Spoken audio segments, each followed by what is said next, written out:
Kisah ini diceritakan langsung oleh yang punya peran di dalamnya, bukan cerita fiksi atau karangan belaka. Episode ketiga.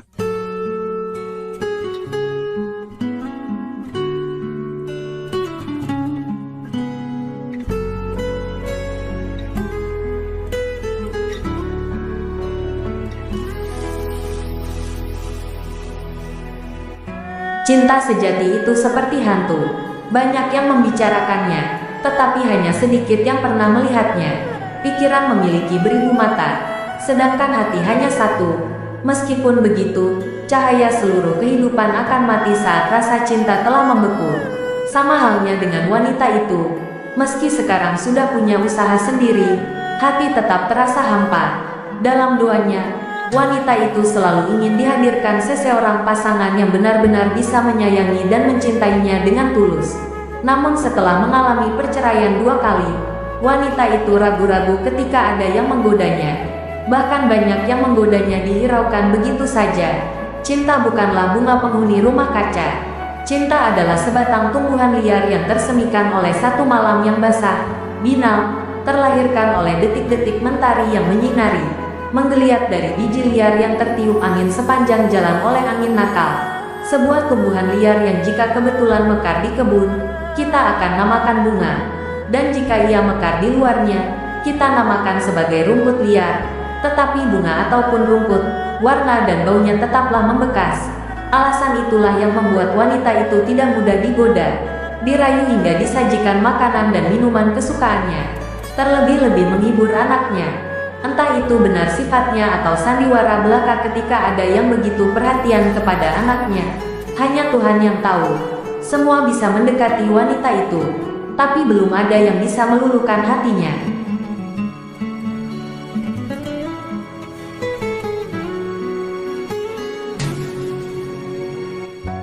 Jika kamu tidak bisa menjadi sebatang pohon pinus di atas bukit, cukup jadilah semak yang terbaik di sisi kali, ucap wanita itu kepada orang yang lagi menggodanya. Tidak ada yang bisa begitu menghalangi kita untuk tampil alami selain hasrat tampil seperti itu. Jam menunjukkan jam 1:17:01. Datanglah seseorang pria yang sebelumnya belum pernah lihat singgah di tempat usahanya. Wanita itu tahu ketika pria itu singgah di tempatnya ada maksud lain.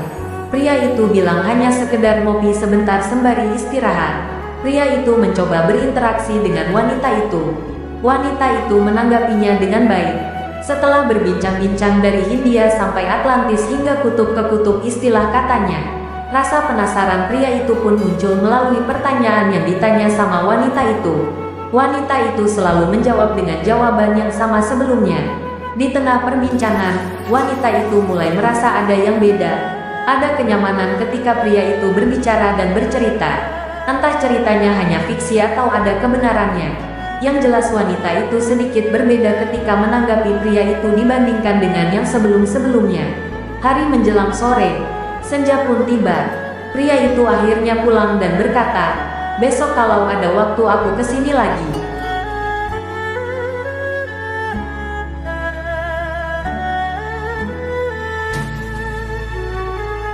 Berhari-hari, berbulan-bulan, sampai bertahun-tahun wanita itu tak pernah tinggalkan doa usai menjalankan ibadahnya, baik siang maupun malam. Suatu ketika usai berdoa, wanita itu merasa bingung sendiri.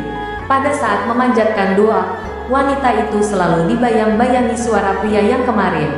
"Ya Tuhan, jika itu petunjuk buat jodohku, maka dekatkanlah dia denganku.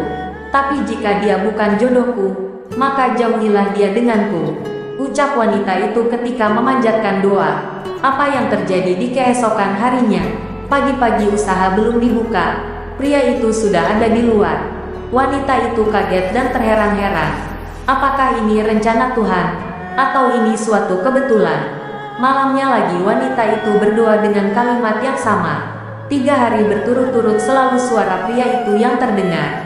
Karena sudah sering berkomunikasi baik, tawa canda selalu ada dan pria itu pandai bermain kata-kata dengan wanita itu.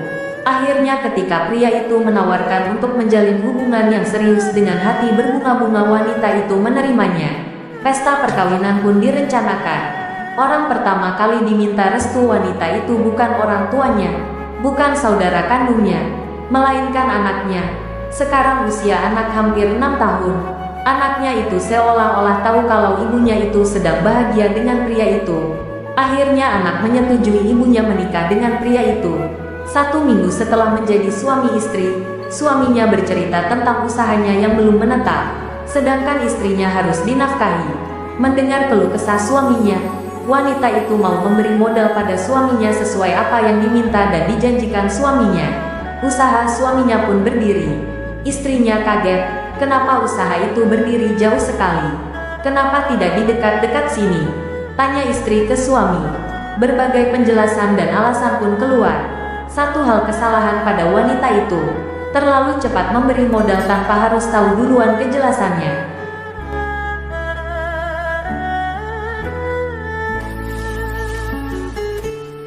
Apa yang akan terjadi selanjutnya? Lihat saja di episode berikutnya.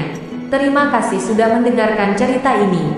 Dan jangan lupa, tekan tombol subscribe, tidak lupa tekan tombol lonceng.